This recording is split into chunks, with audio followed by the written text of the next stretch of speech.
आनंदम प्रशांत जीवन दर्शनम। नमो नारायण नारायणम। ब्रह्मानंदम परम सुखदम केवलम ज्ञान मूर्तिम द्वंद्वातीतं गगन सदृशं तत्त्वमस्यादिलक्ष्यम् एकं नित्यं विमलमचलं सर्वधी साक्षीभूतं भावातीतं त्रिगुणरहितं सद्गुरुं तं नमामि। सद्गुरुं तं नमामि। से गुरु चरण स्पर्श अनुभूति। ज्ञान मार्ग सत्संग के सानिध्य में उपस्थित श्रद्धालु सत्संग प्रेमियों,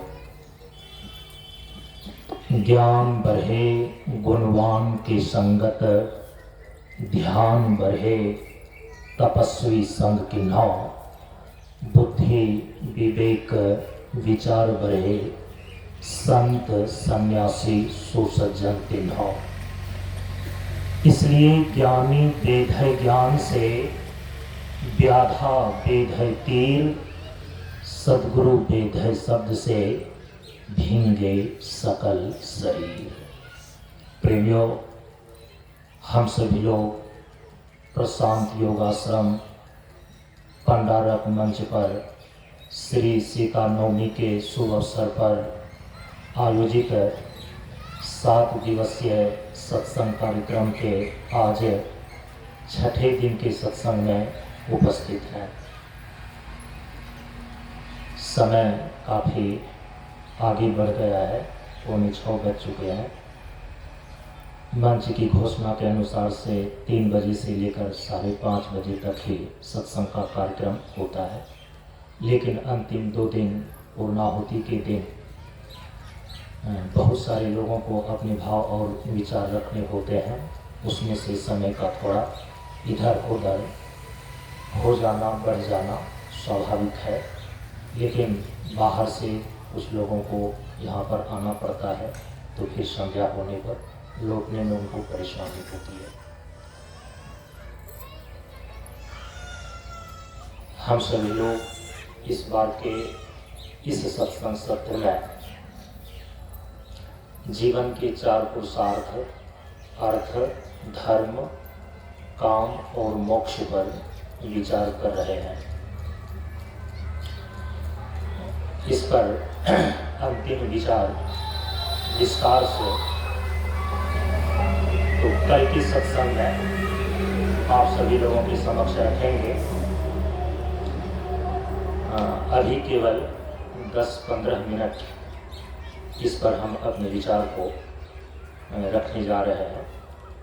आप सभी लोगों ने इस संदर्भ में, जो लोग निरंतर सत्संग प्रवचन में उपस्थित होते रहे, सम्मिलित होते रहे, उन्होंने श्रवण किया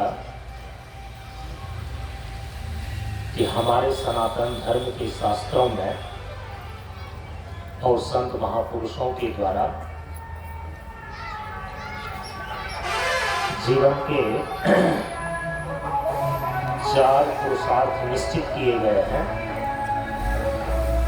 और जीवन के ये 4 पुरुषार्थ हैं काम पुरुषार्थ, अर्थ पुरुषार्थ, धर्म पुरुषार्थ और मोक्ष पुरुषार्थ।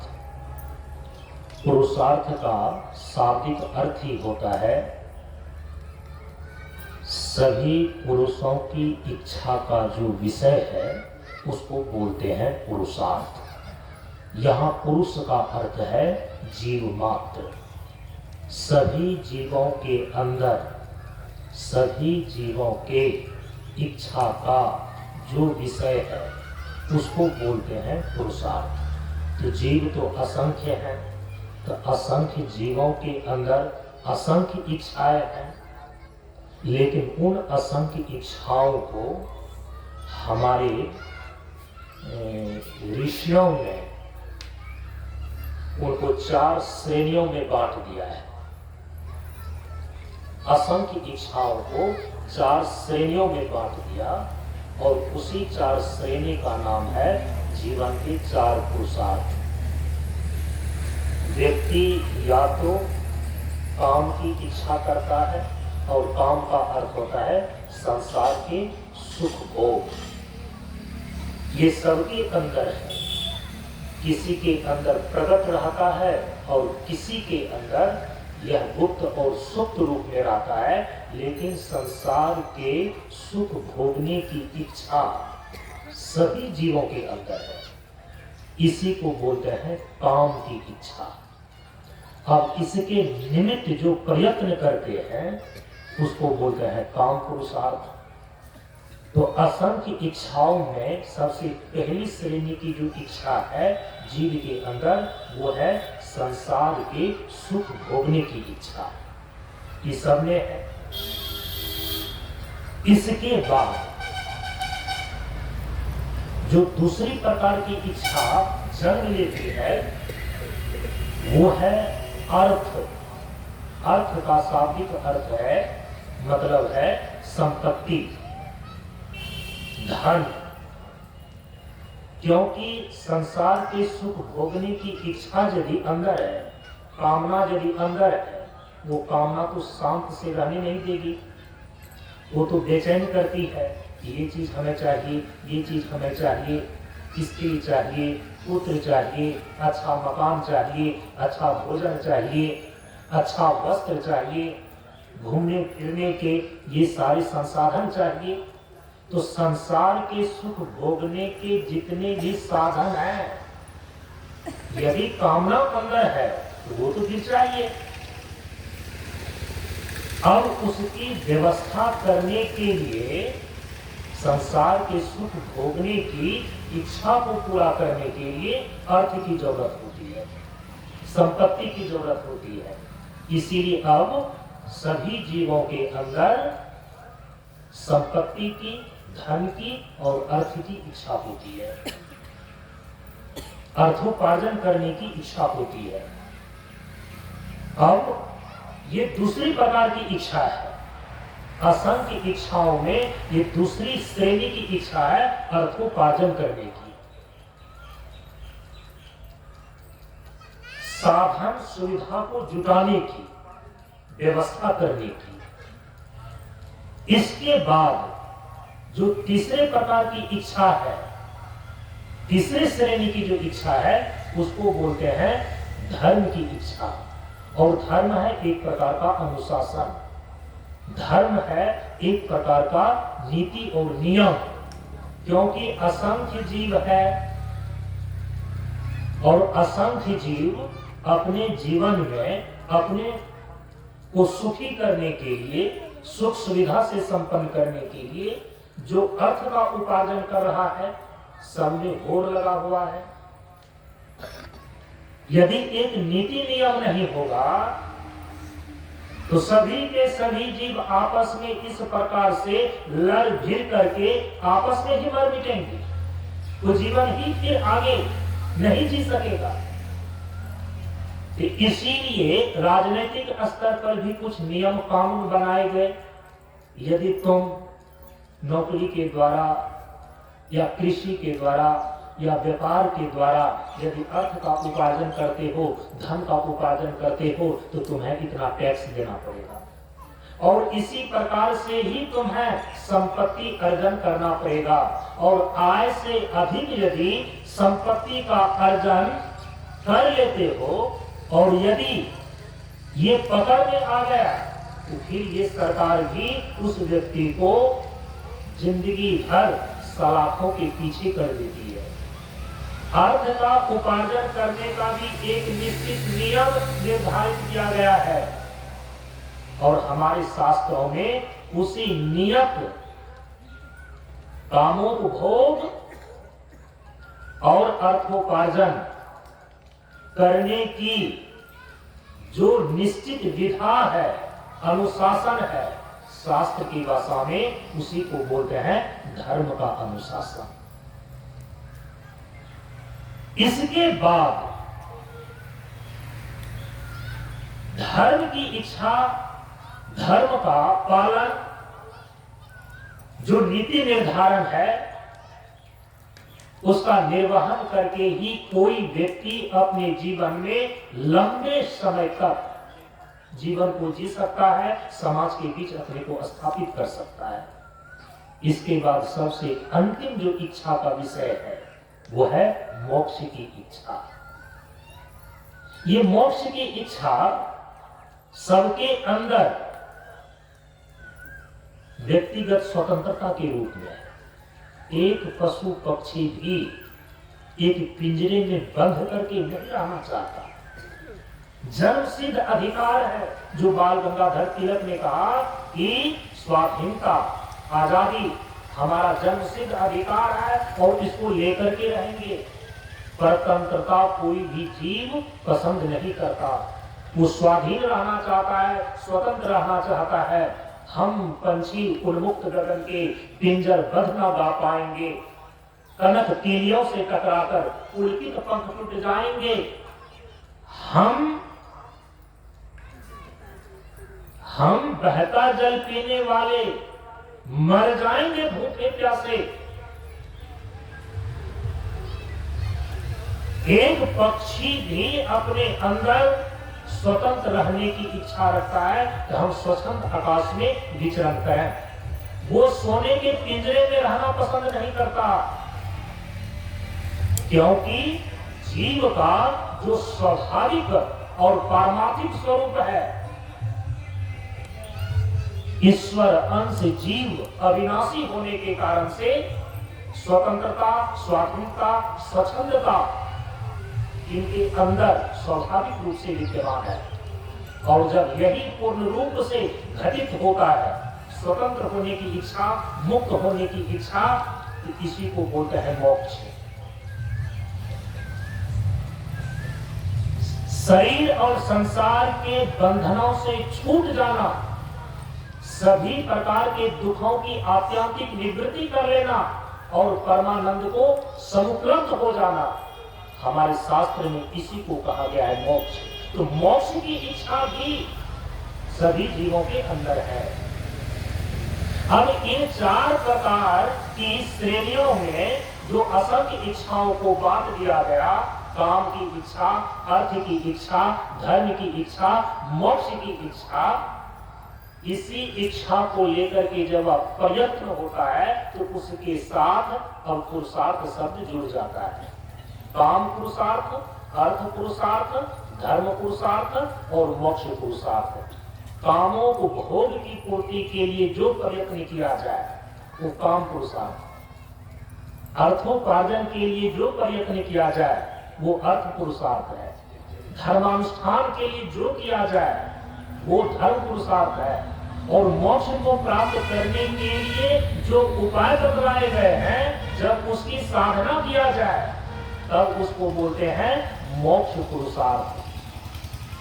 ये जीवन की पूर्णता को प्राप्त करने की मानो चार सीढ़ियां हैं। कोई अचानक मोक्ष तक नहीं पहुंच जाएगा।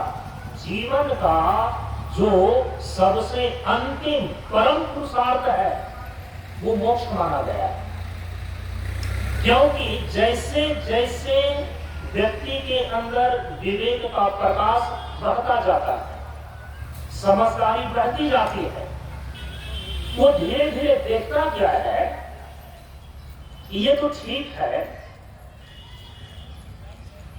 कि हमारे अंदर संसार की सुख भोगने की इच्छा है, और इसी इच्छा के कारण से रात दिन गधे बैल की तरह अर्थ का उपार्जन करने में कोई नौकरी के पीछे भाग रहा है, कोई खेती बाड़ी के पीछे भाग रहा है, करना पड़ता है उसे, कोई व्यापार कर रहा है, अर्थ का उपार्जन करना पड़ता है।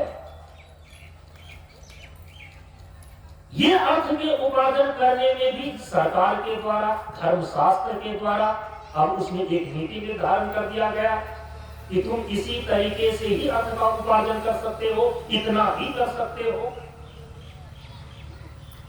तो काम, अर्थ और धर्म, इसका यह एक व्यवस्था का चक्र चलते रहता है और यह जीव अपने जीवन को सुखी करने के लिए इन चक्रों में पीसते रहता है।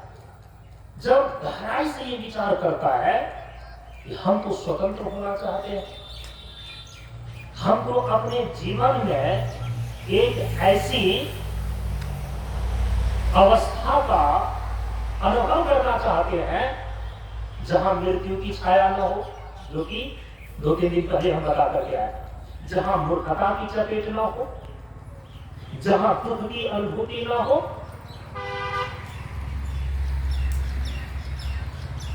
अर्थोपार्जन करते हुए, कामों को भोग करते हुए, धर्म का अनुशासन मानते हुए भी एक विवेकवान और विचारवान व्यक्ति ये देखता है कि मानो यह एक व्यवस्था का ऐसा चक्र है, न चाहते हुए भी हमें इसमें घूमना पड़ता है।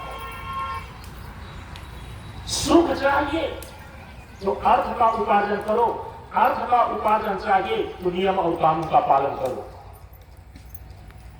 एक संघर्ष तो जीवन में लगा हुआ ही है, जबकि हम जीवन में चाहते हैं निश्चिंतता,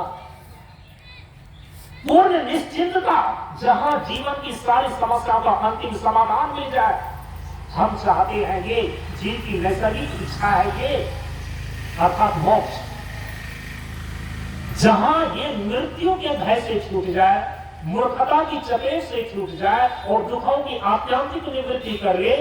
जब तक ये 3 चीजें नहीं हो जाती है, तब तक वो कभी भी चाहे कितना ही कामों को भोग कर ले, कितना ही वह अर्थोपार्जन कर ले, कितना ही धर्म का अनुष्ठान करके वो सुखद और शोभन परिस्थिति का निर्माण कर ले, यहां तक कि स्वर्ग को प्राप्त कर ले धर्म का अनुष्ठान करके, लेकिन एक विवेकवान व्यक्ति, एक विचारवान व्यक्ति यह अपने आप में देखता है कि हमारे जीवन का आत्यांतिक समाधान तो इसमें दिखता नहीं है, इसमें पूर्ण निश्चिंतता तो घटित होता नहीं है। तब वह सत्य की खोज में चल पड़ता है, तब वह अपने जीवन में जिस प्रकार से जीवन की पूर्ण निश्चिंतता, जीवन के सारी समस्याओं का अंतिम समाधान पाया जा सके, जीवन के उस परम पुरुषार्थ मोक्ष को सिद्ध करने के लिए वह चल पड़ता है। ऐसे हमारे महापुरुषों ने विचार करके बतलाया है कि इन चारों पुरुषार्थ में प्रथम जो 2 पुरुषार्थ है, अर्थ और काम, तो अर्थ पुरुषार्थ और काम पुरुषार्थ की ओर प्रवृत्ति मनुष्य का स्वाभाविक रूप से होता है, हर मनुष्य का, क्योंकि संसार के सुख भोगने की इच्छा है और उसकी व्यवस्था के लिए प्रयत्न करेगा, अपनी समझ के अनुसार से प्रयत्न करेगा। यदि अनपढ़ व्यक्ति है तो अपने अनुसार से, पढ़ा हुआ लिखा व्यक्ति है तो अपने अनुसार से, और यदि कोई धार्मिक व्यक्ति है वो अपने अनुसार से। संसार के सुख भोगने की इच्छा विद्यमान है, इसको मना नहीं किया जा सकता, और यदि है तो उसकी तो फिर साधन सुविधा चाहिए, उसके लिए तो फिर व्यवस्था चाहिए।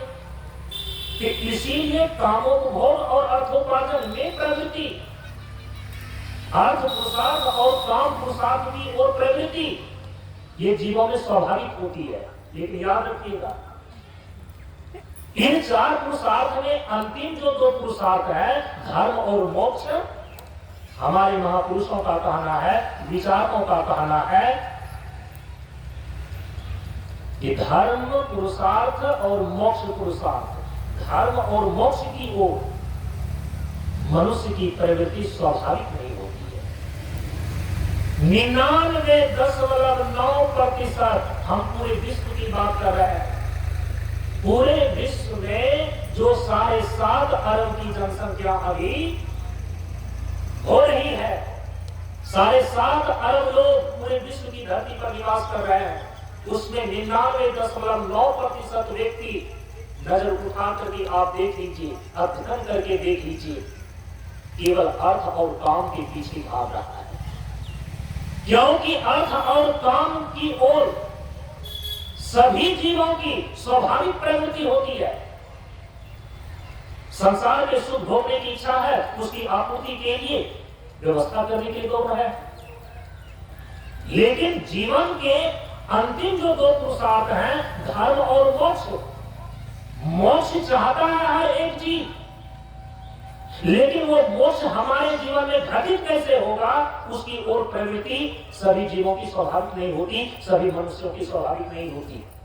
धर्म और मोक्ष की ओर स्वाभाविक प्रवृत्ति नहीं होती सबकी। किसकी होती है और कैसे होती है? यदि किसी जीव का पूर्व जन्म में कुछ ऐसा संस्कार अर्जित किया गया है, माता पिता के द्वारा दिया गया हो या उनका व्यक्तिगत पूर्व जन्म का संस्कार हो, तो उस संस्कार से प्रेरित होकर के वह धर्म और मोक्ष की ओर चलेगा। एक दूसरी बात, यदि पूर्व जन्म का संस्कार उस प्रकार का नहीं भी है कि वह धर्म और मोक्ष की ओर प्रेरित कर सके, तो कई बार ऐसा होता है कि परमात्मा कृपा करके हमें ऐसे सज्जन संत महापुरुषों की संगति और सानिध्य करा देते हैं। उस सत्संगति से और सानिध्य से जिनको इसका सौभाग्य प्राप्त हो जाता है, तो सत्संग के सानिध्य से, संत महापुरुषों के विचार से धीरे धीरे उनके अंदर विचार में परिवर्तन होता है, तब वह धर्म और मोक्ष की ओर प्रवृत्त होता है। इसके बाद धर्म और मोक्ष की ओर प्रवृत्ति का जो तीसरा कारण बनता है, वो होता है ईश्वर की अहित की कृपा। कभी कभी किसी किसी जीवों पर जब ईश्वर की अहित की कृपा हो जाती है ना, मानो कि जैसे एक कीड़ा पानी के भंवर में वो गोता खा रहा था और कोई आदमी अचानक उसको हाथ में लेकर के बाहर निकाल दे।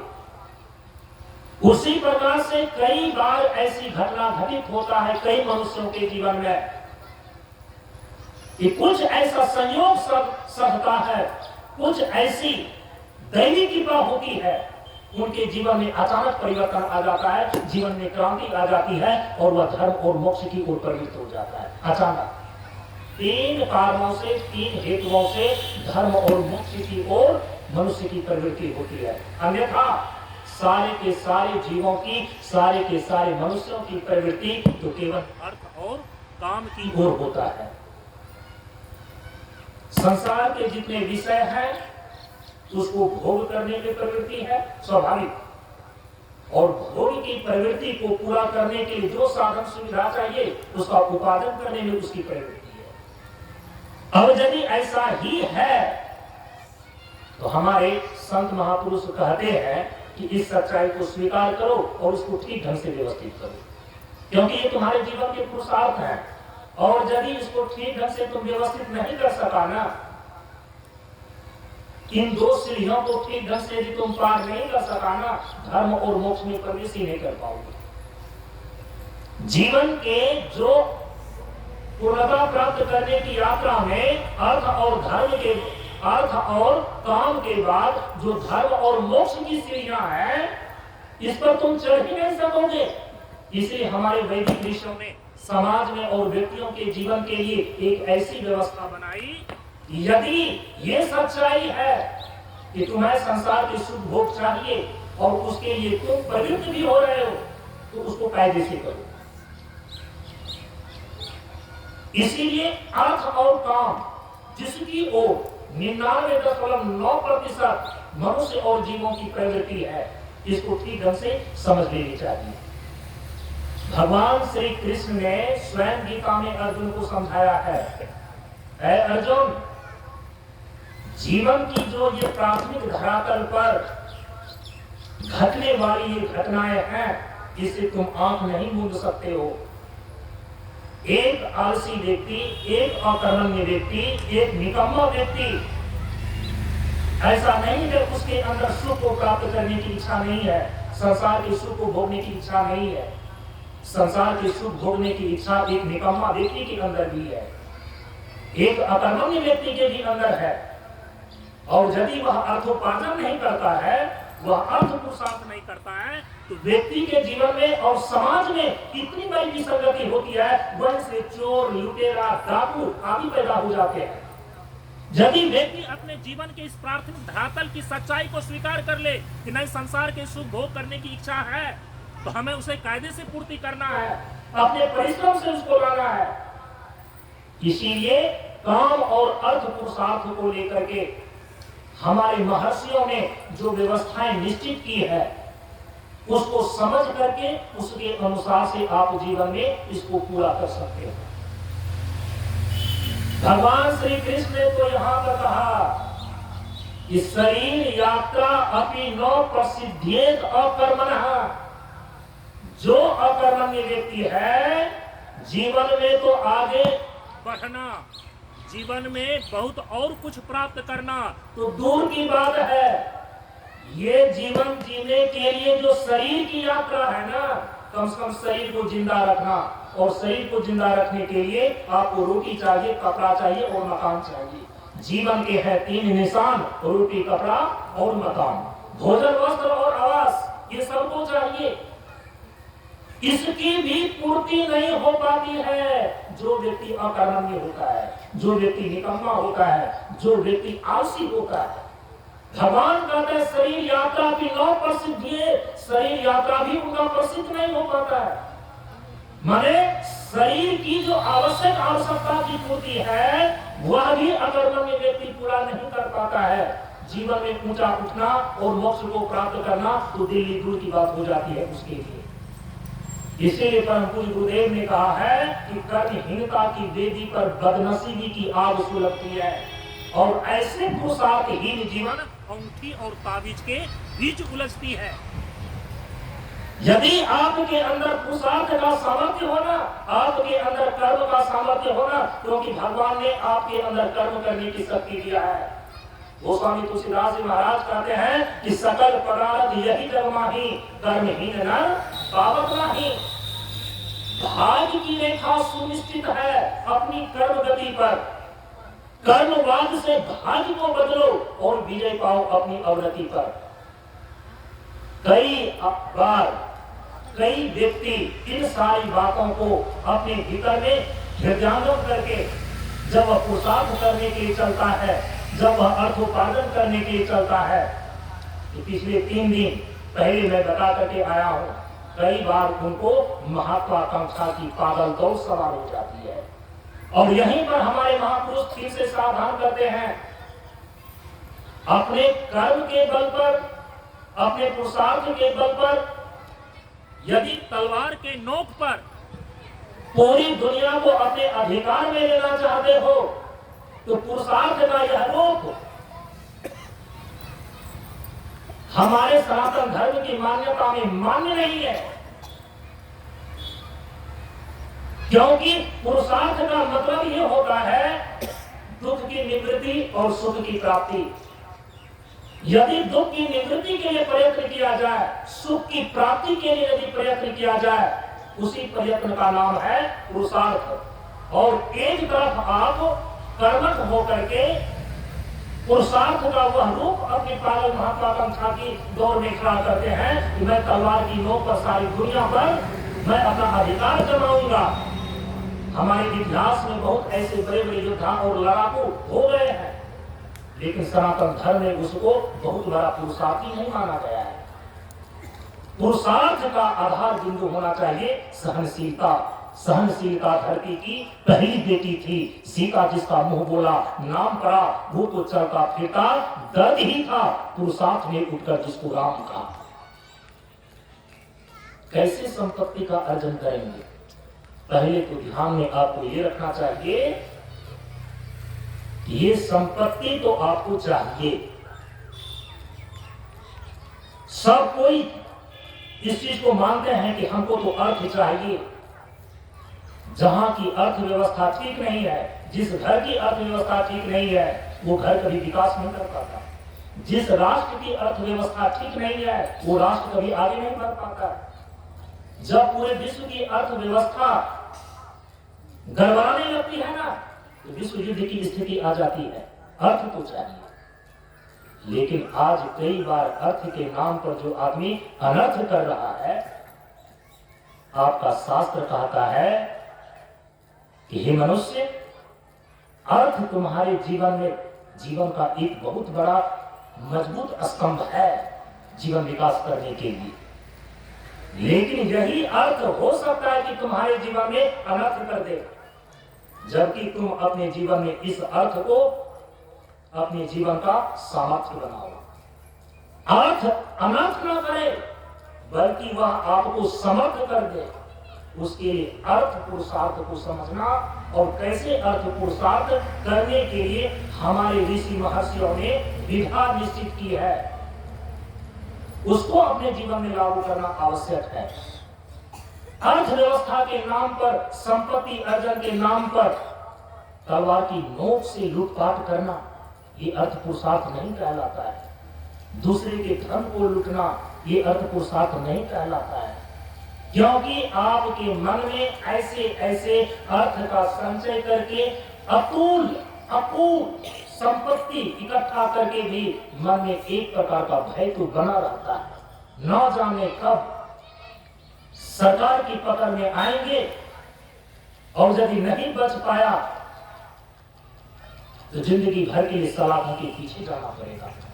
आप अपने जीवन को सुखी करने के लिए, संसार के सुख को भोगने के लिए जिस अतुल संपत्ति का आपने अर्जन किया, यदि गलत तरीके से कर लिया तो वो आपको कभी भी शांति से जीने नहीं देती। संपत्ति तो हो जाती है व्यक्ति को गलत तरीके से, लेकिन वह संपत्ति उसके जीवन में शांति नहीं आने देती। और आप चाहते हैं सुख के साथ साथ शांति। इसी विज्ञान को लेकर के कई बार ऐसा देखा जाता है कि अर्थव्यवस्था की एक छोटी सी स्थिति में, एक छोटे से दायरे में कोई व्यक्ति थोड़ी सी ही संपत्ति में इतना सुख शांति से जी लेता है, कोई संपत्ति का अंबार लगाने वाला भी दिन रात तड़प तड़प करके मर जाता है। इसीलिए हमारे ऋषि महर्षि कहते हैं कि तुम्हारे जीवन का एक मजबूत स्तंभ है अर्थ की व्यवस्था। इसको ठीक ढंग से समझो और उसी के अनुसार से उपयोग में उसको लाओ। अभी आप अर्थ का मतलब क्या समझ रहे हैं? अर्थ का मतलब समझ रहे हैं केवल रुपया, यही सब कुछ समझ रहा है। और अर्थ का एक मतलब रुपया पैसा भी है, लेकिन आपके शास्त्र में अर्थ का मतलब केवल इतना ही नहीं है। संसार के जितने भी भोग्य विषय हैं, अब मैं आपको शास्त्र की सीमा में अर्थ के स्वरूप को बतला रहा हूं। संसार के जितने भी भोग्य वस्तु हैं, हमारे शास्त्र में सबको अर्थ रूप माना है, चाहे वह पृथ्वी हो, पानी हो, प्रकाश हो। पृथ्वी, पानी, प्रकाश, आकाश, ये जितने भी प्रकार के विषय हैं, रूप, रस, गंध, स्पर्श, शब्द, ये सब अर्थ रूप है। अंग्रेजी में तो पृथ्वी को ही अर्थ बोलते हैं। इनके सच्चे स्वरूप को यदि आपको सम्यक रूप से ज्ञान प्राप्त करना हो ना, 4 वेद, ऋग्वेद, यजुर्वेद, सामवेद और अथर्ववेद।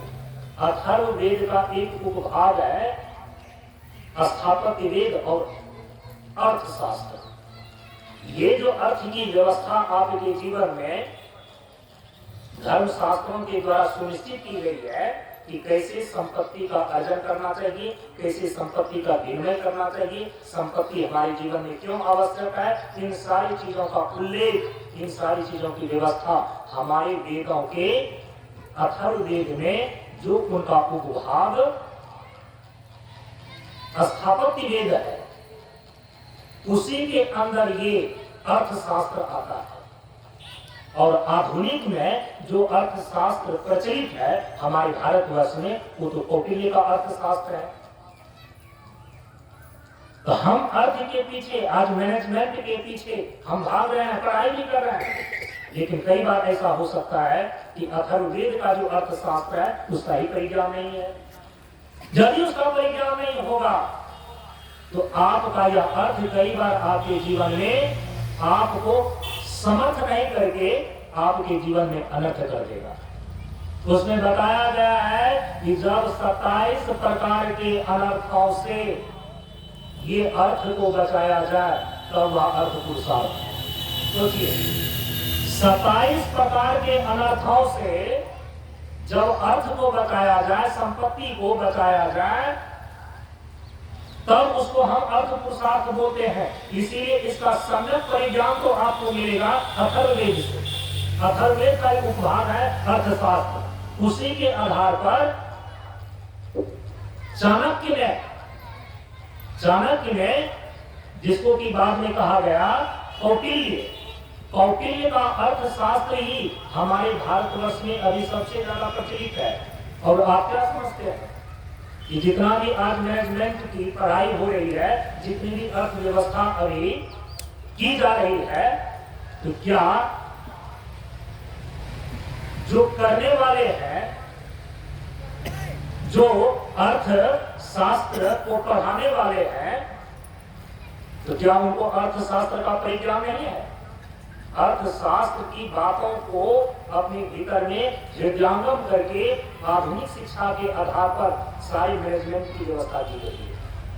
समझ रहे इस चीज को? लेकिन उसका मूल स्रोत, जो सोर्स है, वो भी ध्यान में रखना चाहिए कि हमारे जीवन में अर्थ पुरुषार्थ का मूल स्रोत कहां है? वो है अथर्ववेद का स्थापत्य वेद और कौटिल्य का अर्थशास्त्र, जो आधुनिक समय में भारत में प्रचलित है। महाभारत में भी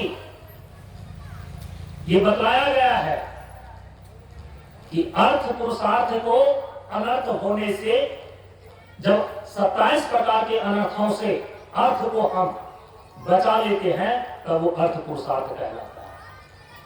अर्थ जो है केवल रुपया, पैसा, संपत्ति को ही अर्थ की संज्ञा नहीं दी गई है।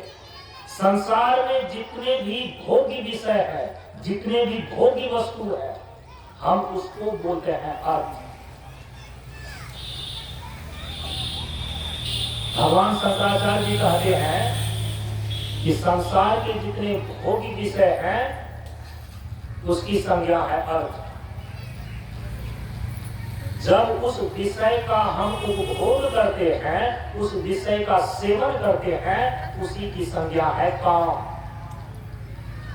समस्त संसार के समस्त भोगी विषय, संसार के समस्त भोगी वस्तु अर्थ की संज्ञा उसको मिलती है, उसी को अर्थ कहा जाता है। और जब उस विषय का हम सेवन करते हैं, उस विषय का उपभोग करते हैं, उसको भोगते हैं, उसी को कहा गया है काम।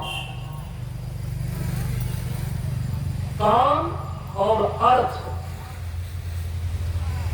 इस दोनों के ही विषय के सेवन करने और उसके त्याग करने की विधा और अनुशासन का नाम ही धर्म है। विषय का नाम अर्थ है, विषय सेवन का नाम काम है। विषय के सेवन और त्याग करने के अनुशासन और विधा का नाम धर्म है। विषय से विविक्त होकर के आत्म स्थिति का नाम मोक्ष है। भगवान शंकराचार्य जी महाराज ने ऐसा बतलाया। इसीलिए अर्थ का मतलब केवल रुपया पैसा नहीं है। अभी रुपया पैसा में आपके पास रुपया का स्वरूप क्या है? देखिए, कागज का टुकड़ा, और कागज के टुकड़े रुपये हैं। उसका मूल्य उस कागज के टुकड़े में नहीं है, उस सरकार के नियम में। अभी नोटबंदी हुआ ना, जिस दिन नोटबंदी हो गया, जितने 1000 और 500 के नोट थे, सरकार ने कहा कि रिजर्व बैंक में या अपने शाखा बैंक में जाकर उसको जमा कर दें आप, नहीं तो वे कागज के टुकड़े हो जाएंगे। हो गए कि नहीं हो गए कागज के टुकड़े? अरे देखिए, धन किसको माना जाता था हमारी प्राचीन परंपरा में? गौ धन, गज धन, बाजी धन और रतन धन खान। सोने का मूल्य सोना ही रहता है, उसको कभी गोबर नहीं किया जा सकता। इसीलिए यही कारण है कि पहले जब राजतंत्र की व्यवस्था चलती थी विश्व में, आदान प्रदान करने के लिए सोने की सिक्का चलाई गई, और वे सोने की सिक्का, सोने की कीमत, उसका जो मूल्य है, कोई व्यक्ति यदि घोषित कर दे कि सोने का कोई मूल्य नहीं है, तो उनके घोषित करने से कुछ नहीं होगा, क्योंकि सोना के अंदर जो स्वर्णत्व है, वो जो धातु है, वो प्रकृतिगत है। आपकी बुद्धि उसको नहीं बदल सकती। आप कहेंगे सोने का कोई मूल्य नहीं है, तो थोड़ी उसका कोई मूल्य नहीं होगा। सोना को यदि धरती में गाड़ दें फिर भी उतनी ही कीमत का है। सोने का यदि आभूषण बना लें फिर भी उसकी कीमत होगी। आप समझ रहे हैं इस चीज को? पहले सोने की सिक्का चलाएगी, तो सोने के सिक्के के बाद तांबे के सिक्के चले, चांदी के, सिल्वर का, और इसके बाद तांबे के सिक्के चलाए गए। अब देखिए ना कैसे कैसे व्यवस्थाएं बदलती चली गई। धन के रूप में आप रुपया पैसा जो मांग रहे हैं ना, वो रुपया पैसा जो आपने इकट्ठा करके रखा है ना, उसकी कोई कीमत नहीं है। वो सरकार के नियम पर निर्धारित है। जिस दिन वो घोषणा कर दिए कि अब उसका कोई वैल्यू नहीं है, कोई मूल्य नहीं है, तो वो जो है कि मिट्टी के भाव के हो गए। फिर ये मिट्टी की कीमत है, मिट्टी की कीमत है। मिट्टी में क्योंकि अन्न बसता है, अन्नम ब्रह्म न विद्या, अन्न तो धन है ही। तांबे के सिक्के के बाद देखिए कांस का सिक्का बनाया गया, कांस्य का सिक्का। इसके बाद एल्युमिनियम का सिक्का बनाया गया। अब इन सारी चीजों को हटा करके लोहे का सिक्का बनाया गया, और आपके हाथ में जितने भी अभी सिक्के हैं ना, वो लोहे के सिक्के हैं। अलग प्रकार का लोहा है, उसी को पिघला करके सिक्का बनाया गया है। और जो रुपया है ना, 500 का रुपया, 2000 का नोट, 100 रुपये का नोट, वो तो कागज है। उसको जलाने तो जलकर गिराव हो जाएगा, कुछ विशेष नहीं बचेगा। इसीलिए पहले जो धन माना जाता था, संपत्ति माना जाता था, सोने को, चांदी को, क्योंकि उसकी प्रकृतिगत मूल्य थी। गौ धन, गज धन, बाज धन और रतन धन था। ये जो रुपया पैसा, जमीन जायदाद, इसको जो अर्थ के रूप में, संपत्ति के रूप में देखते हैं आप, अभी जो रुपये पैसे चल रहे हैं हमारे शास्त्रों में, इसको तो कभी धन माना ही नहीं गया। सोने के सिक्के को, चांदी के सिक्के को, जिनकी प्रकृतिगत मूल्य होती थी, उसको उन्होंने धन माना, उनको अर्थ माना। गौ को धन माना, हाथियों को धन माना, पशु धन माना, सोना चांदी जमीन जायदाद को उन्होंने धन माना, रतन को उन्होंने धन माना। आज आपके रुपये पैसे ने, जो कि कागज और लोहे पर कुछ मोहरें केवल अंकित कर दी गई है, वो सरकार के नियम पर निर्धारित है कि किस समय उसका मूल्य वो समाप्त कर दे और कब तक उसका मूल्य बना करके रखे। आप सभी लोग नोटबंदी के समय से इस बात से परिचित हैं। हमारे यहाँ पर जो धन है ना, जो संपत्ति है ना, जो अर्थ है ना, जितने भी प्रकार के संसार के भोग्य वस्तु है, सबको अर्थ की संज्ञा प्रदान की गई, और इसको मूल रूप से 3 भाग में बांटा गया। एक तो जो रुपया पैसा, कंकर पत्थर, जमीन जायदाद, गौधन, गजधन, बाजीधन और रतन धन खान है। परम पूज्य गुरुदेव कहते हैं ये तमोगुणी संपत्ति है, ये सबसे निचले स्तर, जड़ स्तर की संपत्ति है, और इसका भी मूल्य है, क्योंकि इसी का हम आदान प्रदान करते हैं। लेकिन सब कोई जानते हैं कि कोई केवल रुपया नहीं खा सकता, कोई सोना चांदी नहीं खा सकता। हाँ, हम विनिमय करते हैं। आपने वो कहानी सुना है ना, इतिहास में पढ़ा होगा। एक पोरस राजा थे। सिकंदर ने जब यह सुना कि भारत सोने की चिड़िया है, तो भारत को लूटने के लिए वो यूनान से अपने सैनिकों को लेकर के आया, और सिकंदर का सेनापति था सेल्यूकस। तो उस समय के जो भारत के उत्तरी भाग क्षेत्र के राजा थे, उनका नाम था कुरु, और कुरु को पौरुष भी कहा जाता था। तो अपने सेनापति सेल्यूकस को भेजा, यदि यहाँ पर आप मारकाट नहीं करना चाहते हैं, जनता को दुख नहीं देना चाहते हैं, तो सीधे से अपने राज्य हमारे कब्जे में कर जाए।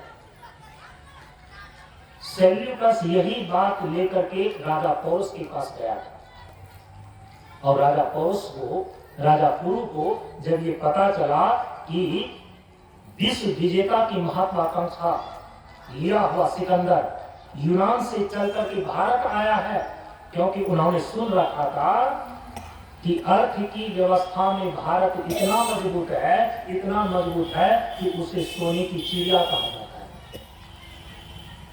है। आज तो लोग जीवन के 4 पुरुषार्थ में केवल 2 पुरुषार्थ के पीछे भाग रहा है, और उसी 2 पुरुषार्थ को करने में जो सबसे आगे है, आज उसको विकसित राष्ट्र की संज्ञा दे रखे हैं। लेकिन आप अपने शास्त्रों में जाकर के पढ़िए, सही मायने में यदि विकसित राष्ट्र पूरे सृष्टि के इतिहास में कोई मुल्क हो पाया था, वह केवल आर्यावर्त भारतवर्ष है। क्योंकि जहां जीवन के चारों पुरुषार्थ अपनी पराकाष्ठा को प्राप्त करता है, उसी को हम केवल और केवल विकसित राष्ट्र बोल सकते हैं। केवल अर्थ की पराकाष्ठा को देख लिया अमेरिका और इंग्लैंड ने, तो हो गया वो विकसित राष्ट्र। केवल काम की पराकाष्ठा को उन्होंने देख लिया, तो हो गया वो विकसित राष्ट्र। धर्म और मोक्ष कहां चला गया? यदि इंग्लैंड, अमेरिका तथा कथित जितने भी विकसित राष्ट्र हैं, आप देख सकते हैं कि केवल अर्थव्यवस्था को और काम पुरुषार्थ को उन्होंने बढ़ा चढ़ा करके अपने आप में व्यवस्थित किया है। जीवन के 4 पुरुषार्थ में जो ऊपर का पुरुषार्थ है, धर्म पुरुषार्थ और मोक्ष पुरुषार्थ, वो तो उससे छूटा हुआ है। हम कैसे उसको विकसित कर सकते हैं? यदि हम अपने आप में जीवन का सम्यक विकास को समझना चाहें, इन्हीं चारों पुरुषार्थ समझ सकते हैं। आप अतुल धन कमा करके इकट्ठा कर दिए, सारे सुख सुविधाएं वो भी आपके पास है, लेकिन धर्म और मोक्ष नाम की चीज ही नहीं है, तो कैसा जीवन का विकास? वो अधूरा विकास है। भारत ने एक समय में अर्थ की पराकाष्ठा को देखा, इसीलिए इसे सोने की चिड़िया कही गई। अर्थ पुरुषार्थ की पराकाष्ठा देखने के कारण से भारत को सोने की चिड़िया कही गई। ये इतिहास में पढ़ने को आपको मिल जाएगा। भारत के बहुत सारे इतिहास को तो नष्ट कर दिया गया। विदेशी लोगों ने आकर के यहाँ भारत के भौगोलिक, सांस्कृतिक और सामाजिक स्थिति का अध्ययन करके जो इतिहास लिखा है, विदेशों की लाइब्रेरी में भी अभी मौजूद है। चीन में है, इंग्लैंड में भी है। सोने की चिड़िया कही जाती थी, क्योंकि अर्थ पुरुषार्थ की पराकाष्ठा को भारत ने देखा। काम पुरुषार्थ की पराकाष्ठा को इसी भारत ने देखा। इसीलिए यहाँ के नर नारी को देवी और देवता के नाम से संबोधित किए गए। इसी भारत ने धर्म पुरुषार्थ की पराकाष्ठा को देखा। यही कारण है स्वामी विवेकानंद ने शिकागो में जब भाषण दिया, उस समय जिस समय ब्रिटिश साम्राज्य ने इस भारत को गुलाम बना करके रखा था, आजाद भारत ने, स्वामी विवेकानंद इंग्लैंड और अमेरिका नहीं गए थे, उस समय भारत गुलाम था। जिन्होंने गुलाम बना करके रखा था, उसी की धरती पर जाकर के उन्होंने इस बात की घोषणा किया कि पूरे विश्व के धर्म की जननी भारतवर्ष है। तो चूंकि धर्म पुरुषार्थ की पराकाष्ठा को देखने के कारण भारत ने देखा, इसीलिए भारत को सर्वधर्म जननी कहा गया। ये सभी मानते हैं, चाहे वो ईसाई धर्म हो, चाहे वो इस्लाम धर्म हो। पूरे विश्व में जो 12 प्रकार के धर्म अभी प्रचलित हैं, उन 12 प्रकार के धर्मों में उनके धर्म के इतिहास को पढ़ करके देख लीजिए, तो सबसे प्राचीन धर्म आपको सनातन धर्म मिलेगा। सबसे प्राचीन धर्म आपको हिंदू धर्म मिलेगा। इसीलिए धर्म की पराकाष्ठा धर्म पुरुषार्थ की पराकाष्ठा देखने के कारण से ही भारत को सर्वधर्म जननी कहा गया। और जानते हैं भारत को विश्व गुरु क्यों कहा गया? अध्यात्म का ज्ञान भारतवर्ष से ही पूरे विश्व के मुल्क तक पहुंचा है। ये बात है आज के किसी भी इतिहासकार से छिपी हुई नहीं है। मोक्ष की पराकाष्ठा को देखने के कारण से मोक्ष की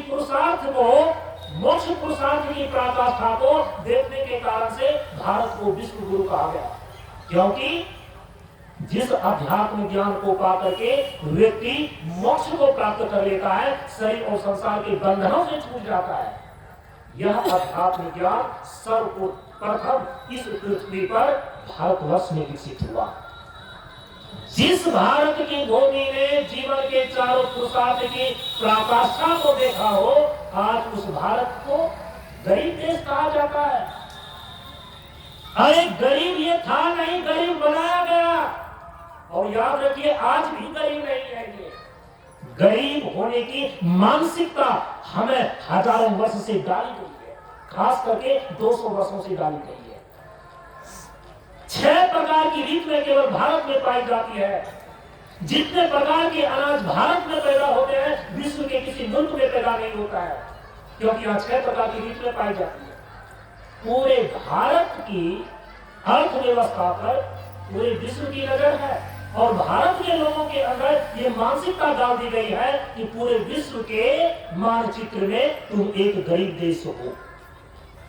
इतिहास को उठा करके आप देखिए, जिसने जीवन के चारों पुरुषार्थ की पराकाष्ठा को प्राप्त किया हो, पूरे विश्व के इतिहास में केवल भारत ही विकसित राष्ट्र कहा जा सकता है। और यदि गरीबी का ठिप्पा लगाया हुआ है ना, यह एक राजनीतिक षड्यंत्र है। और जब तक भारत के प्रत्येक व्यक्ति इस चीज को ठीक ढंग से नहीं समझ लेता है, ये गरीबी की मानसिकता से बाहर नहीं निकल सकता।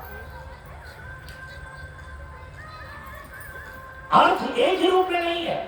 अर्थ का एक प्रकार है रुपया, पैसा, जमीन, जायदाद, कंकड़, पत्थर, गौधन, गजधन, बाजीधन, रतन धन, खान। वही सिकंदर का सेनापति सेल्यूकस जब राजा पोरस के पास आए कि बिना युद्ध किए ही अपने राज्य को सिकंदर के हवाले कर दो। जब सिकंदर पहुंचा है राजा पोरस के यहाँ पर, जब उन्होंने प्रस्ताव रखा, राजा पोरस ने कहा कि आपका यहाँ पर कैसे आना हुआ। उन्होंने स्पष्ट रूप में कहा, मैं विश्व विजेता सिकंदर का सेनापति, मुख्य सेनापति सेल्यूकस भारत को सोने की चिड़िया समझ करके इस भारत पर कब्जा करने के लिए आया हूं। और उत्तरी भारत हिमालय के क्षेत्र में सबसे पहला तुम्हारा ही राज्य पड़ता है, इसलिए तुम हथियार डाल दो, अपने आप को सिकंदर के बंदी बन जाओ। यहाँ की सारी जनताएं युद्ध में नहीं मारी जाएंगी। राजा पोरस समझ गए। उन्होंने कहा कि ठीक, सोने की चिड़िया समझ करके यदि आप भारत को लूटने के लिए आए हैं ना, भारत यहाँ की सनातन व्यवस्था में आतिथ्य सत्कार इनका धर्म है। ठीक है, युद्ध की बात होगी बाद में, पहले आपका आतिथ्य सत्कार तो कर लें। और जानते हैं राजा पोरस ने सेल्यूकस का आतिथ्य सत्कार कैसे किया था? चूंकि सेल्यूकस ने कहा था कि मैं सोने की चिड़िया समझ करके आया हूं भारत, राजा पोरस ने जब उनका सत्कार किया तो सोने की कुर्सी पर उनको बिठाया, सोने के टेबल सामने लगाया, सोने के रोटी ही उनको परोसा गया सोने की थाली में। और जानते हैं लिक्विड सोना को ही सोने के ग्लास में पीने के लिए दिया गया और सोने के पंखे से, सोने के झालर से उसको झेला गया। राजा पोरस ने कहा कि जिस सोने की चिड़िया को समझ करके आप आए हैं, वो सोना ही सोना आपके स्वागत में हाजिर है। बड़ा अचंभित हुआ सेल्यूकस। अब सोने की कुर्सी पर बैठा जा सकता है, टेबल लगाया जा सकता है, सोने की थाली में भोजन परोसा जा सकता है, लेकिन यदि वह भोजन में रोटी सोने की बनी हो, जो भी खाद्य सामग्री है वो सोने की ही परोसी गई हो, तो कोई व्यक्ति सोना कैसे खा सकता है? अचंभित होकर के सेल्यूकस ने देखा। कहा कि आपने सोने से ही मेरा स्वागत किया, ठीक है, लेकिन मैं इसको खा तो नहीं सकता हूं। मेरे सम्मान में आपने हाजिर किया। राजा पौरुष ने कहा कि ठीक है, इसको खा नहीं सकते हैं, लाद कर तो ले जा सकते हैं ना। तो जो भी थाली में परोसा गया था उसकी झोली में डाल दिया, कहा कि ले जाइए और आपका जो भव्य स्वागत किया गया अपने शहंशाह से कह दीजिए। सिकंदर के पास गया सेल्यूकस और उन्होंने कहा कि राजा पौरुष ने तो हमारा ऐसे स्वागत किया, सब कुछ सोने का है, क्योंकि मैंने कहा था कि सोने की चीजें समझ करके भारत को कब्जा करने के लिए आया हूं। प्रेमियों, सोना चांदी रुपया पैसा ये भी अर्थ है, लेकिन वो अर्थ भी जीवन की एक सीमा पर जाकर के व्यर्थ हो जाती है। आप उसको खा नहीं सकते हैं, उसे आदान प्रदान किया जा सकता है, खरीदा बेचा जा सकता है, लेकिन पेट के अंदर डाल करके भूख को नहीं मिटाया जा सकता। ये बात समझ में आ गई सिकंदर को। लेकिन फिर भी सिकंदर जो था राजा पौरुष के उस संदेश को उतनी गहराई से समझ नहीं सका। समझा थोड़ा कि सिकंदर ये बचा, पौरुष राजा ये बताना चाहता है कि रुपया पैसा सोना चांदी ये भी अर्थ है, ये भी संपत्ति है, लेकिन जीवन में ये इसके द्वारा केवल खरीदा बेचा जा सकता है, विनिमय किया जा सकता है, इसे भूख नहीं मिटाया जा सकता। और सोने की चीजें समझ करके आप भारत को लूटने आए। सिकंदर महत्वाकांक्षी था। परम पूज्य गुरुदेव ने हम सभी लोगों को बतलाया, नहीं माना सिकंदर ने और राजा पौरुष को बंदी बना लिया। बंदी बना लेने के बाद जब सिकंदर के सामने हाजिर किया गया तो सिकंदर ने पूछा राजा पौरुष से कि बताओ अब तुम्हारे साथ कौन सा व्यवहार किया जाए, बोलो तुम्हारे साथ कैसा व्यवहार किया जाए। और जानते हैं, जिस राजा पौरुष को बंदी बना करके सिकंदर के सामने हाजिर किया गया था, और उस राजा पौरुष की स्वाभिमान को देखिए, जबकि हाथ में हथकड़ियां, पैर में बेड़ी पड़ी हुई है।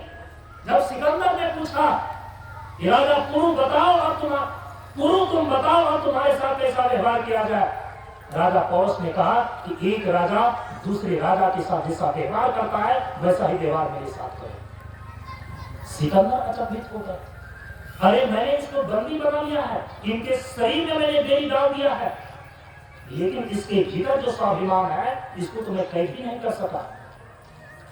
सिकंदर बड़ी अनुभवी व्यक्ति था।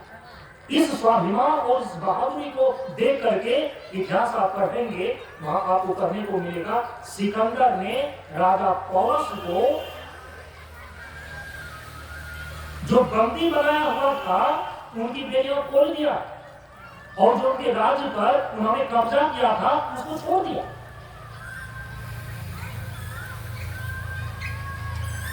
राजा पौरुष और सिकंदर, जो सिकंदर सोने की चिड़िया समझ करके अतुल संपत्ति भारत की सोने चांदी को मार करके लूटने के लिए आया था, प्रेमियों, इस घटना में राजा पौरुष के इस घटना में सिकंदर को वापस उन सारी संपत्तियों को लौटाने के लिए विवश कर दिया।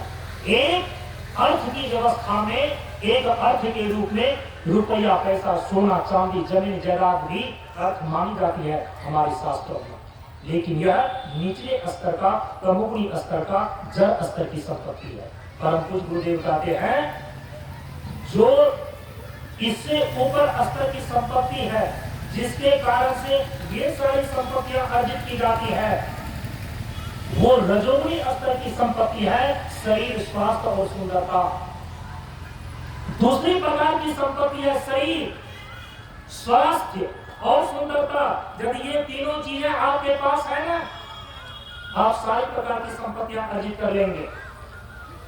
आपने सुना होगा कि हेल्थ इज वेल्थ, स्वास्थ्य धन है, और यदि आपके पास शरीर ठीक नहीं है, स्वास्थ्य ठीक नहीं है, और यदि सुंदरता आपके पास नहीं है, कई बार आप अतुल संपत्ति का मालिक बन करके भी दुख भोगते हैं।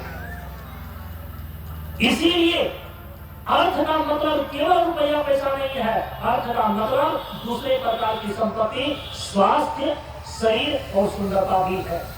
इसीलिए आप संपत्ति के अर्जन करने में इस प्रकार से शरीर, स्वास्थ्य और सुंदरता का दोहन न कर दें, जो कि संपत्ति का अर्जन करके उसका उपभोग करने के लायक ही न रह जाए। आपने सुना होगा, परम पूज्य गुरुदेव ने हम सभी लोगों को बतलाया कि एक युवक पढ़ लिख करके जब अपने को बेरोजगार समझ रहा था ना, देखा कि मैं कुछ नहीं कर पा रहा हूं, वो आत्महत्या करने के लिए चला गया हिमालय। सोचा कि हिमालय में बहुत सारी पहाड़ियां और घाटियां होती है, वहीं से कूद करके जान दे दूंगा। लेकिन हिमालय में तो बहुत सारे संत महात्मा पुरुष रहते हैं। गया था आत्महत्या करने के लिए, लेकिन एक महात्मा दिखाई दे दिए। महात्मा के पास जाकर के प्रणाम किया। महात्मा ने पूछा, युवक, तुम्हारे मस्तिष्क की रेखाएं उभरी हुई है और मुझे लगता है कि तुम भीतर से परेशान हो, क्या बात है? उस युवक ने कहा कि महाराज, मैं अपने जीवन से निराश हो चुका हूँ, पढ़ लिख करके देखा हूँ, कोई रोजगार नहीं है, और यदि कोई अर्थ नहीं है तो जीवन तो मेरा व्यर्थ जा रहा है। इसलिए मैं सोचता हूँ कि जीवन ही जब व्यर्थ है तो जी करके क्या करूंगा, मैं तो आत्महत्या करने के लिए आया। महात्मा जी ने कहा कि इनको स्वयं के पास कितनी बड़ी संपत्ति है इसी का बोध नहीं है, पहले इसका बोध करा दूं। उसने कहा कि तुम्हारे पास लेने लगा है कि मेरे पास कुछ भी नहीं है, जीवन भी व्यर्थ है, अर्थ के बिना। उस महात्मा जी ने कहा कि देखो, थोड़ा सा ठहरो,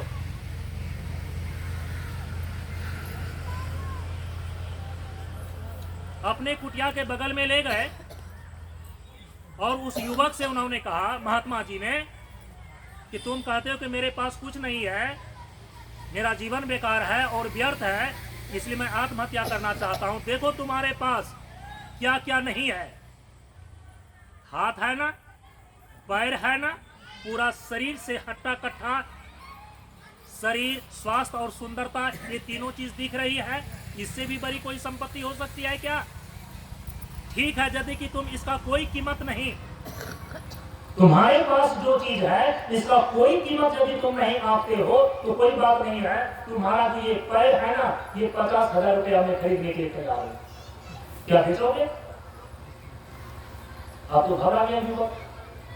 कहा कि अभी मेरे पास बहुत सारे भक्त हैं, अमेरिका के हैं, इंग्लैंड के हैं, वो हाथ पैर काट करके ले जाएगा और दूसरे को दान कर देगा, वो संपत्ति बहुत कमा लेगा। लेकिन तुम यदि कहते हो मेरे पास कुछ भी नहीं है, तो महात्मा जी ने कहा कि तुम्हारा ये पैर बहुत ही स्वस्थ दिख रहा है और सुंदर दिख रहा है, क्या 50,000 में दोनों पैर तुम बेचने के लिए तैयार हो? युवक चुप हो गया। कहा कि चुप मत हो, ये तुम्हारा जो दोनों हाथ है ना, बड़ा ही स्वस्थ और सुंदर लचीला दिखाई दे रहा है, इसको 1 लाख में बेचोगे? युवक चुप हो गया। कहा कि छोड़ो, यदि हाथ पैर नहीं दोगे, ये तुम्हारी दोनों आंखें बड़ी सुंदर दिख रही है, क्या दोनों आंख 2 लाख रुपया में बेचोगे? जितने उनके शरीर के अंग थे, उस महात्मा ने जब उनका कीमत बतलाया था कि अभी के अभी तुम कहो, तो अभी अभी शरीर के ये अंग बेच करके तुम लाखपति नहीं करोड़पति बन सकते हो, और तुम कहते हो कि मेरे पास कोई संपत्ति नहीं है। अरे जिनके पास शरीर है, स्वास्थ्य है, सुंदरता है, वो तो करोड़ों का मालिक है, केवल तुम उसका उपयोग करने के लिए जानो। और जानते हैं, जब इस चीज का बोध कराया गया कि तुम्हारे पास यदि शरीर, स्वास्थ्य और सुंदरता है, तुम करोड़पति हो, लाखपति नहीं, तुम करोड़पति हो, केवल तुम इसका उपयोग करो।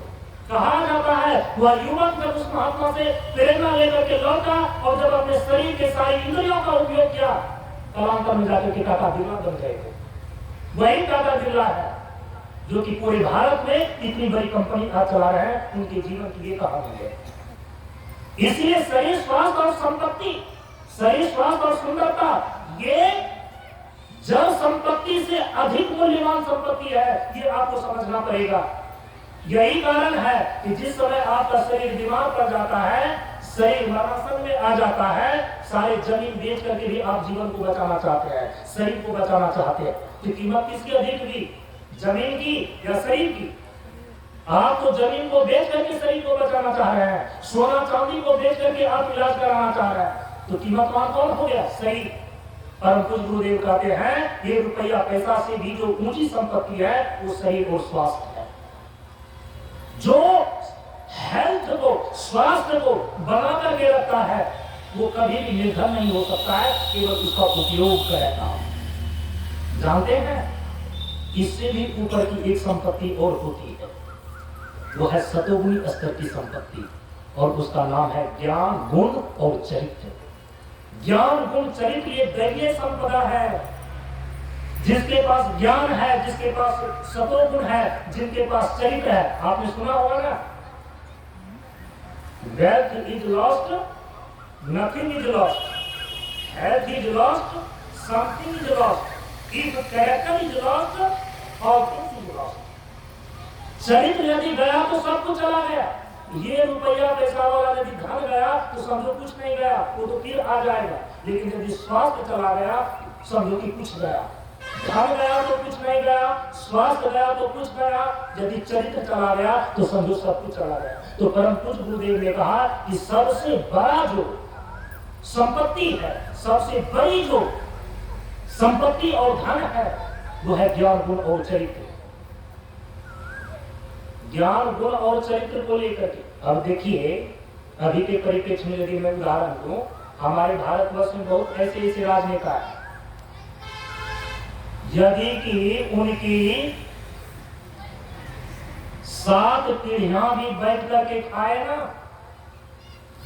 7 जन्मों तक वो खत्म नहीं होगी। इतनी संपत्ति इकट्ठा करके कुछ लोगों ने रखे हैं, लेकिन पूरे भारत में, पूरे समाज के बीच उनके चरित्र का जो प्रदर्शन है, चरित्र की जो रूपरेखा है, उसकी कितनी कीमत है।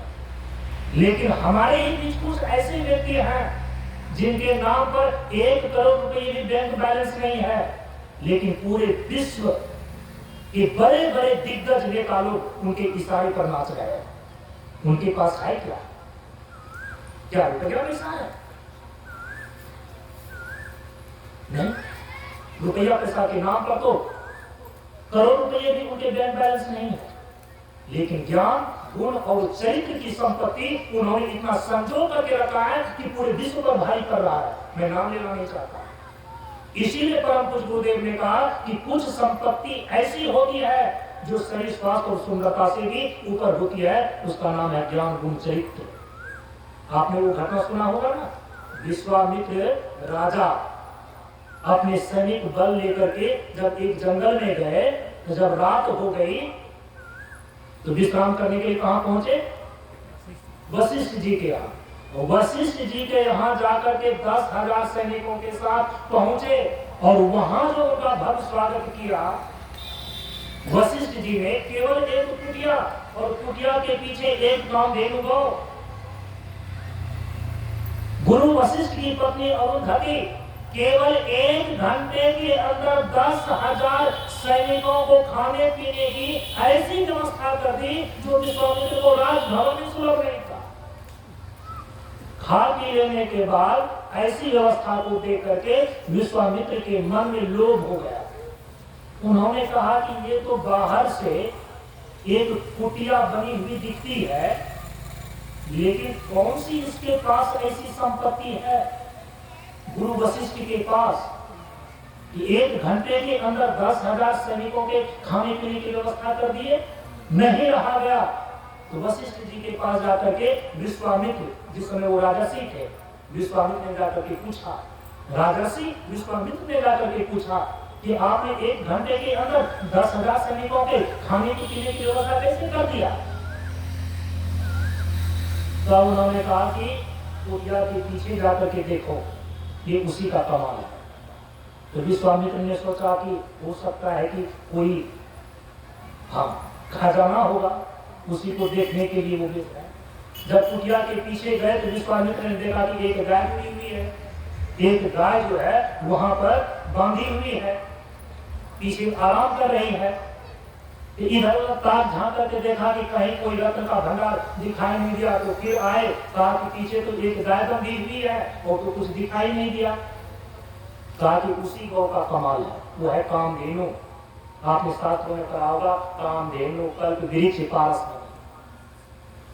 ये जो है ना, द्वापर के पहले त्रेता तक में वस्तु रूप से उपलब्ध होते थे, अभी कलयुग में वस्तु रूप से उपलब्ध नहीं है, शास्त्रों में वर्णित है।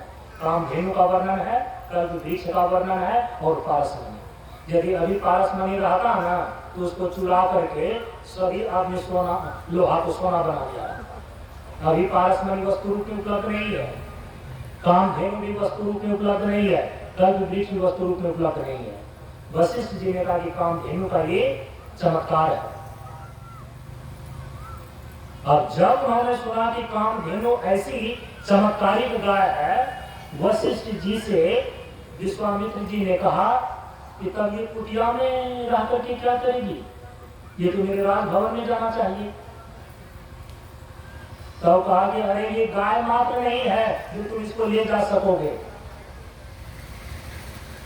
लेकिन विश्वामित्र जी समझने के लिए तैयार नहीं थे। उसने कहा कि आप या तो स्वेच्छा से दे दें उस गाय को, मैं ले जाऊंगा राजभवन, और यदि नहीं देंगे तो मैं छीन के ले जाऊंगा, हाँक के ले जाऊंगा। तो वशिष्ठ जी ने समझ गया कि मैं जो चीज समझाना चाहता हूं ये समझने के लिए तैयार नहीं है, काफी प्रयास करके देख लो।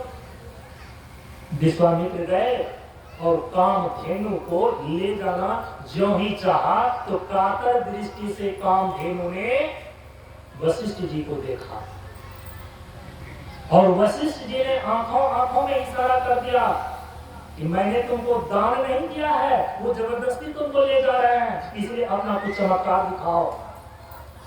केवल खान पान भोजन की व्यवस्था जो तुमने कर दी है, ये खा करके भी इतने कृतज्ञ हो गए हैं, अब तुमको जबरदस्ती बांध करके ले जाना चाहते हैं। अपना प्रभाव दिखाओ, अपना ऐश्वर्य दिखाओ।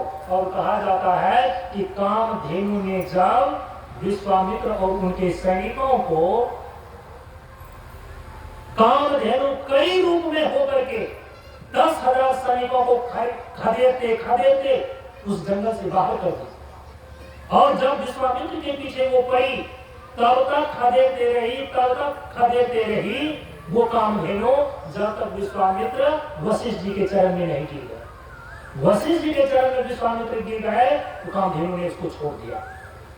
सारे सैनिक अपने शस्त्र के साथ भी कामधेनु का मुकाबला नहीं कर सका। वो साधारण गाय नहीं थी, शास्त्र की भाषा में इसको बोलते हैं दैवीय संपदा। ब्रह्मज्ञानी वशिष्ठ के पास वो कामधेनु योगज शक्ति थी, योग का सामर्थ्य था, जो कि गौ रूप में दिखती थी।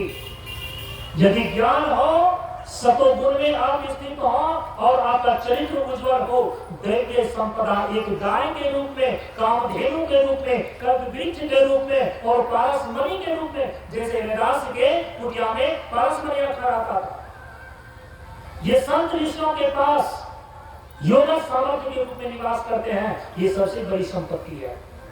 हमारे यहाँ पर संपत्ति केवल रुपया पैसा को नहीं माना गया। रुपया पैसा भी संपत्ति है, उसका भी उपयोग है, उसका भी उपार्जन कायदे से करना चाहिए।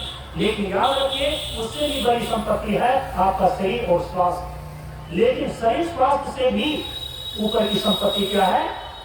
ज्ञान, गुण और चरित्र।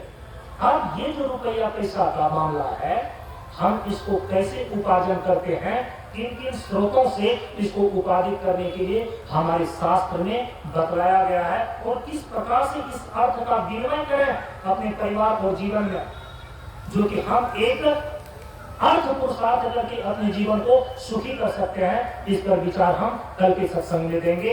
इन्हीं शब्दों के साथ आज अपनी वाणी को विराम देता हूँ। परम पूज्य गुरुदेव के श्री चरणों में नमन करते हुए आप सबों को एक साथ नमो नारायण।